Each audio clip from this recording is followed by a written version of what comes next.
أعوذ بالله من الشيطان الرجيم. بسم الله الرحمن الرحيم. الرحمن علم القرآن خلق الإنسان علمه البيان. الشمس والقمر بحسبان والنجم والشجر يسجدان والسماء رفعها ووضع الميزان ألا تطغوا في الميزان وأقيموا الوزن بالقسط ولا تخسروا الميزان والأرض وضعها للأنام فيها فاكهة والنخل ذات الأكمام والحب ذو العصف والريحان فبأي آلاء ربكما تكذبان خلق الإنسان من صلصال كالفخار وخلق الجان من مارج من نار فبأي آلاء ربكما تكذبان رب المشرقين ورب المغربين فبأي آلاء ربكما تكذبان مرج البحرين يلتقيان بينهما برزخ لا يبغيان فبأي آلاء ربكما تكذبان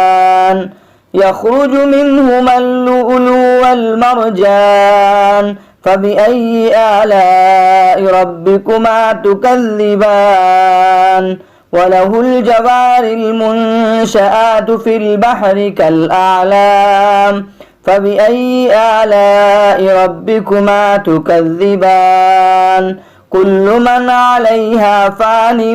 ويبقى وجه ربك ذو الجلال والإكرام فبأي آلاء ربكما تكذبان يسأله من في السماوات والأرض كل يوم هو في شان فبأي آلاء ربكما تكذبان سنفرغ لكم أيها الثقلان فبأي آلاء ربكما تكذبان يا معشر الجن والإنس إن استطعتم أن تنفذوا من أقطار السماوات والأرض فانفذوا لا تنفذون إلا بسلطان فبأي آلاء ربكما تكذبان يرسل عليكما شواظ من نار ونحاس فلا تنتصران فبأي آلاء ربكما تكذبان فإذا انشقت السماء فكانت وردة كالدهان فبأي آلاء ربكما تكذبان فيومئذ لا يسأل عن ذنبه إنس ولا جان فبأي آلاء ربكما تكذبان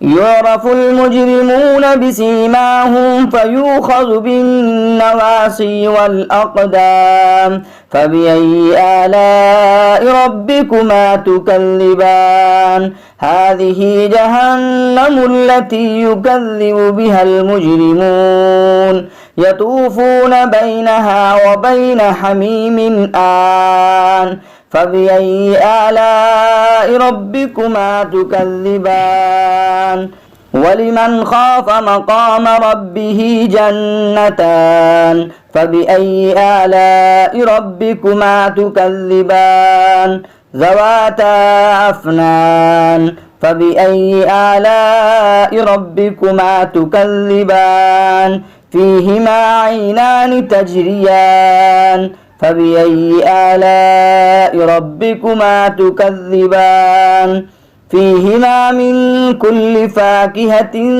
زوجان فبأي آلاء ربكما تكذبان متكئين على فرش بطائنها من استبرق وجنى الجنتين دان فبأي آلاء ربكما تكذبان فيهن قاصرات الطرف لم يطمسهن إنس قبلهم ولا جان فبأي آلاء ربكما تكذبان كأنهن الياقوت والمرجان فبأي آلاء ربكما تكذبان هل جزاء الإحسان إلا الإحسان فبأي آلاء ربكما تكذبان ومن دونهما جنتان فبأي آلاء ربكما تكذبان مدهامتان فبأي آلاء ربكما تكذبان فيهما عينان نضاختان فبأي آلاء ربكما تكذبان فيهما فاكهة ونخل ورمان فبأي آلاء ربكما تكذبان فيهن خيرات حسان فبأي آلاء ربكما تكذبان حور مقصورات في الخيام فبأي آلاء ربكما تكذبان لم يطمسهن إنس قبلهم ولا جان فبأي آلاء ربكما تكذبان متكئين على رفرف خزر وأبقري حسان فبأي آلاء ربكما تكذبان تبارك اسم ربك ذي الجلال والإكرام بسم الله الرحمن الرحيم ياسين والقرآن الحكيم إنك لمن المرسلين على صراط مستقيم تنزيل العزيز الرحيم لتنذر قوما ما أنذر آباؤهم فهم غافلون لقد حق القول على أكثرهم فهم لا يؤمنون إنا جعلنا في أعناقهم أغلالا فهي إلى الأذقان فهم مقمحون وجعلنا من بين أيديهم سدا ومن خلفهم سدا فأغشيناهم فهم لا يبصرون وسواء عليهم أأنذرتهم أم لم تنذرهم لا يؤمنون إنما تنذر من اتبع الذكر وخشي الرحمن بالغيب فبشره بمغفرة وأجر كريم إنا نحن نحيي الموتى ونكتب ما قدموا وآثارهم وكل شيء أحصيناه في إمام مبين واضرب لهم مثلا أصحاب القرية إذ جاءها المرسلون إذ أرسلنا إليهم اثنين فكذبوهما فعززنا بثالث فقالوا إنا إليكم مرسلون قالوا ما أنتم إلا بشر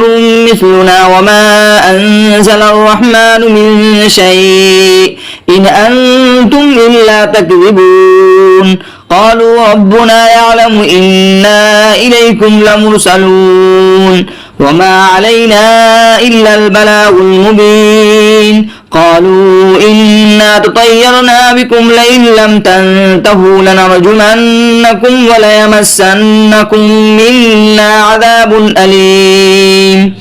قالوا طائركم معكم إن ذكرتم بل أنتم قوم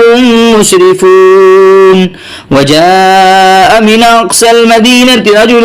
يسعى قال يا قوم اتبعوا المرسلين اتبعوا من لا يسألكم أجرا وهم مهتدون وما لي لا أعبد الذي فطرني وإليه ترجعون أتخذ من دونه آلهة إن يردني الرحمن بضر لا تغني عني شفاعتهم شيئا ولا ينقذون إني إذا لفي ضلال مبين إني آمنت بربكم فاسمعون قيل ادخل الجنة قال يا ليت قومي يعلمون بما غفر لي ربي وجعلني من المكرمين وما أنزلنا على قومه من بعده من جند من السماء وما كنا منزلين إن كانت إلا صيحة واحدة فإذا هم خامدون يا حسرة على العباد ما يأتيهم من رسول إلا كانوا به يستهزئون ألم يروا كم أهلكنا قبلهم من القرون أنهم إليهم لا يرجعون وإن كل لما جميع لدينا محضرون وآية لهم الأرض الميتة أحييناها وأخرجنا منها حبا فمنه يأكلون وجعلنا فيها جنات من نخيل وأعناب وفجرنا فيها من العيون ليأكلوا من ثمره وما عملته أيديهم أفلا يشكرون سبحان الذي خلق الأزواج كلها مما تنبت الأرض ومن أنفسهم ومما لا يعلمون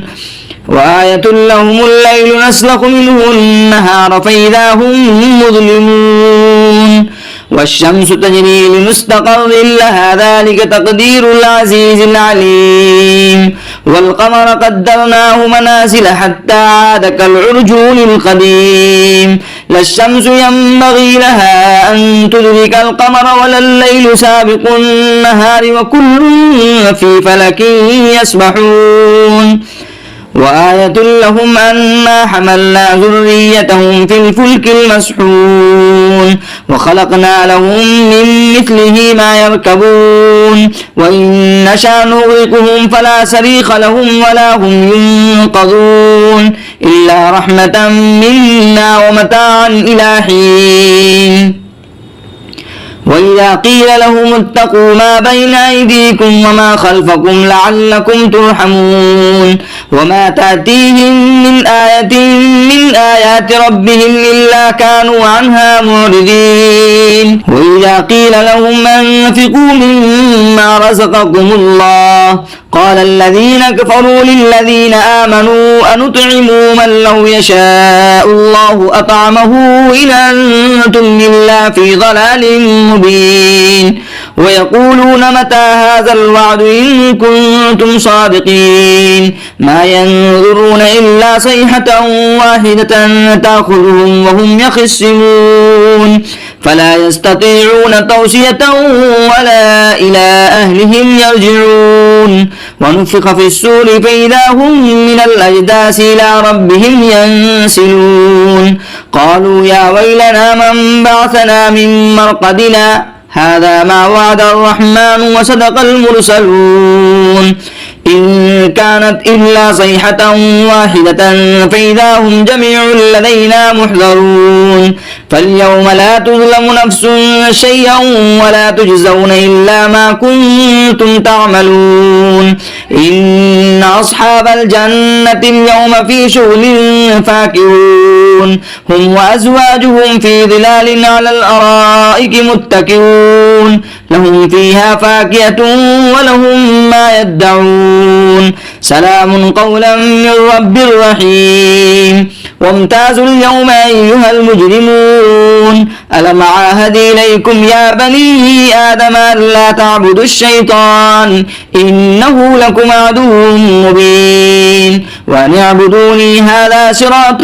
مستقيم ولقد أضل منكم جبلا كثيرا فلم تكونوا تعقلون هذه جهنم التي كنتم توعدون اصلوها اليوم بما كنتم تكفرون فاليوم نختم على أفواههم وتكلمنا أيديهم وتشهد أرجلهم بما كانوا يكسبون ولو نشاء لطمسنا على أعينهم فاستبقوا الصراط فأنى يبصرون ولو نشاء لمسخناهم على مكانتهم فما استطاعوا مضيا ولا يرجعون ومن نعمره ننكسه في الخلق أفلا يعقلون وما علمناه الشعر وما ينبغي له إن هو إلا ذكر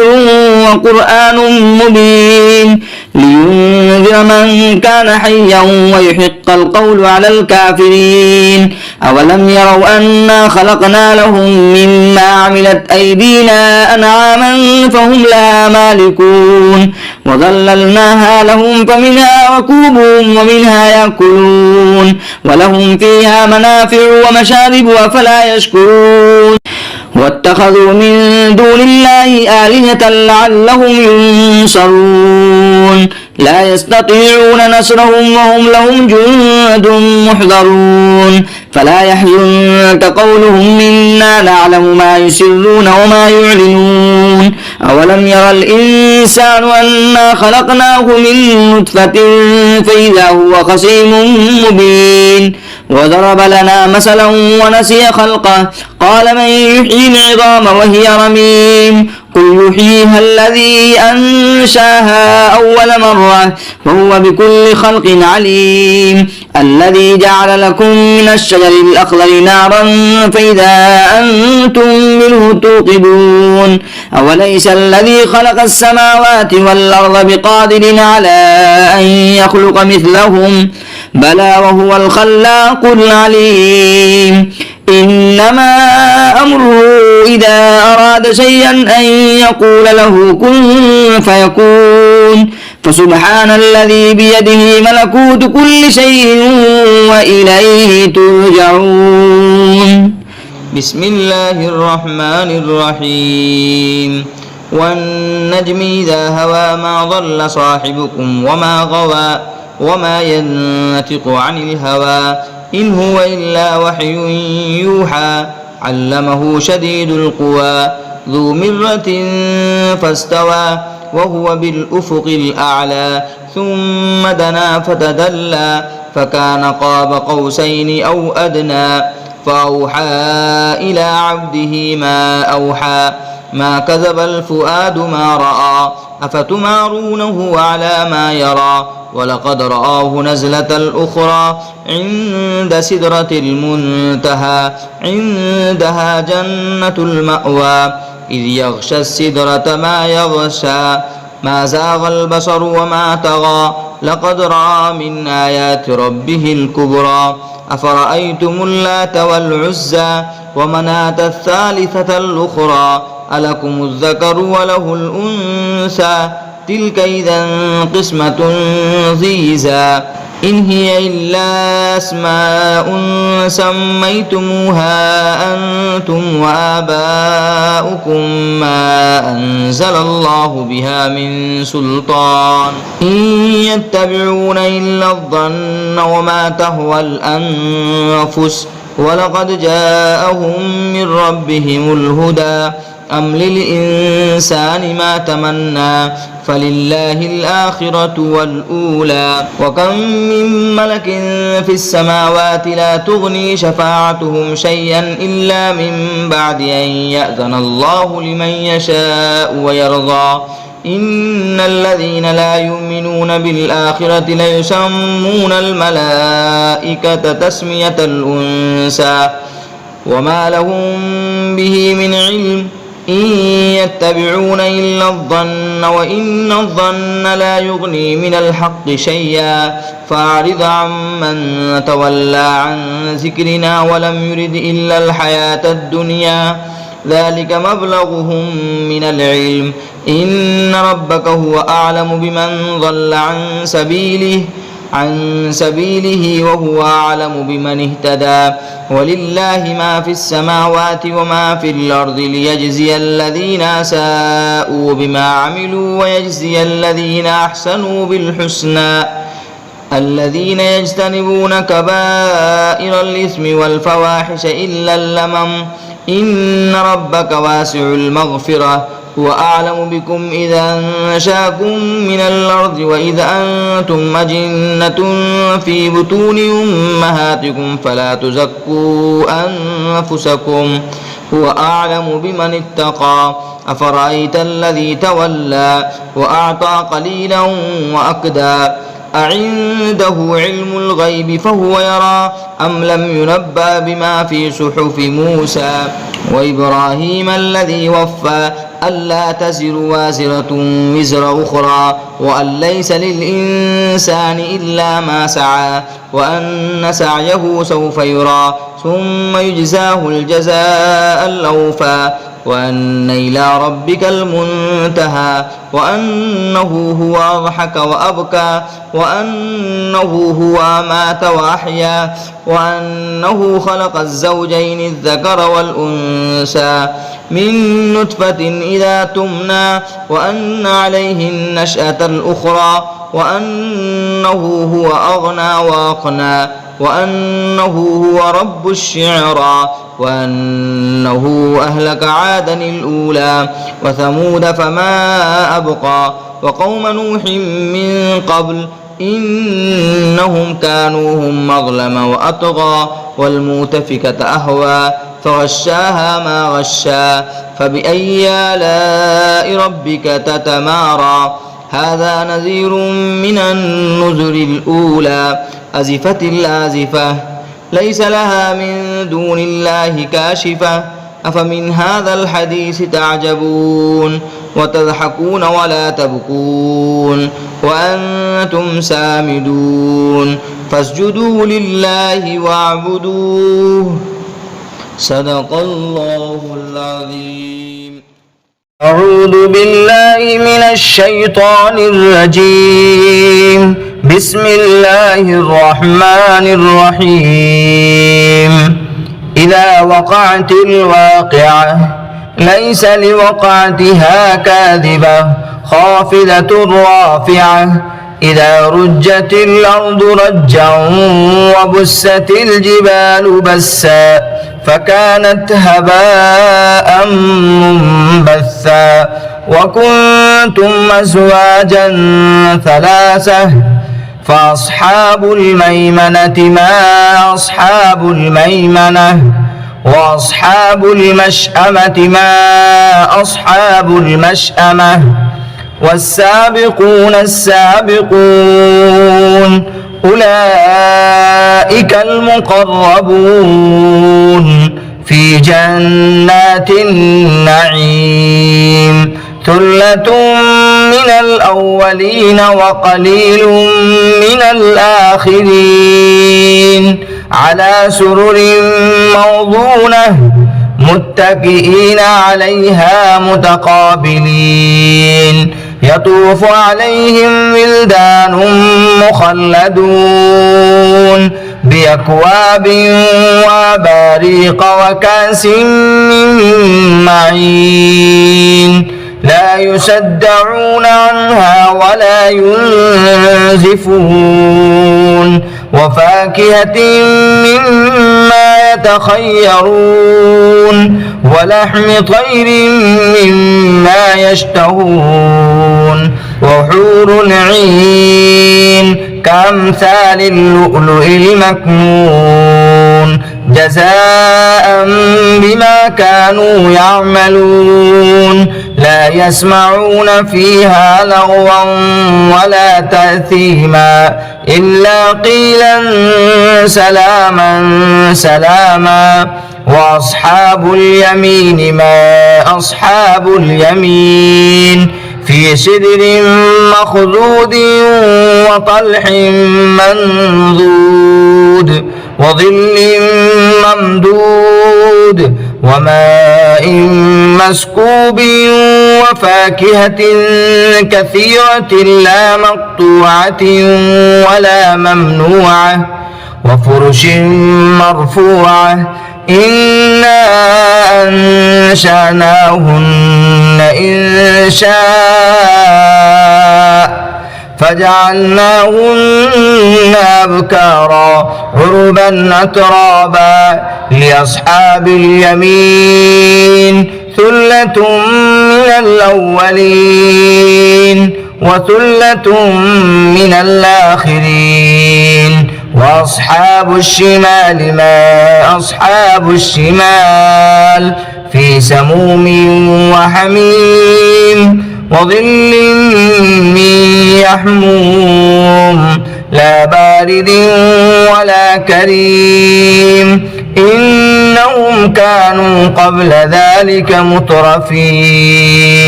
وكانوا يصرون على الحنث العظيم وكانوا يقولون إذا متنا وكنا ترابا وعظاما أئنا لمبعوثون أو آباؤنا الأولون قل إن الأولين والآخرين لمجموعون إلى ميقات يوم معلوم ثم إنكم أيها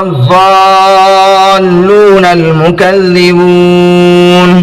لآكلون من شجر من زقوم فمالئون منها البطون فشاربون عليه من الحميم فشاربون شرب الهيم هذا نزلهم يوم الدين نحن خلقناكم فلولا تصدقون أفرأيتم ما تمنون أنتم تخلقونه أم نحن الخالقون نحن قدرنا بينكم الموت وما نحن بمسبوقين على أن نبدل أمثالكم وننشئكم فيما لا تعلمون ولقد علمتم النشأة الأولى فلولا تذكرون أفرأيتم ما تحرثون أنتم تزرعونه أم نحن الزارعون لو نشاء لجعلناه حطاما فظلتم تفكهون إنا لمغرمون بل نحن محرومون أفرأيتم الماء الذي تشربون أنتم أنزلتموه من المزن أم نحن المنزلون لو نشاء جعلناه جاجا فلولا تشكرون أفرأيتم النار التي تورون أأنتم أنشأتم شجرتها أم نحن المنشئون نحن جعلناها تذكرة ومتاعا للمقوين فسبح باسم ربك العظيم فلا أقسم بمواقع النجوم وإنه لقسم لو تعلمون عظيم إنه لقرآن كريم في كتاب مكنون لا يمسه إلا المطهرون تنزيل من رب العالمين أفبهذا الحديث أنتم مدهنون وتجعلون رزقكم أنكم تكذبون فلولا إذا بلغت الحلقوم وأنتم حينئذ تنظرون ونحن أقرب إليه منكم ولكن لا تبصرون فلولا إن كنتم غير مدينين ترجعونها إن كنتم صادقين فأما إن كان من المقربين فروح وريحان وجنة نعيم وأما إن كان من أصحاب اليمين فسلام لك من أصحاب اليمين وأما إن كان من المكذبين الضالين فنزل من حميم وتصلية جحيم إن هذا لهو حق اليقين فسبح باسم ربك العظيم صدق الله العظيم.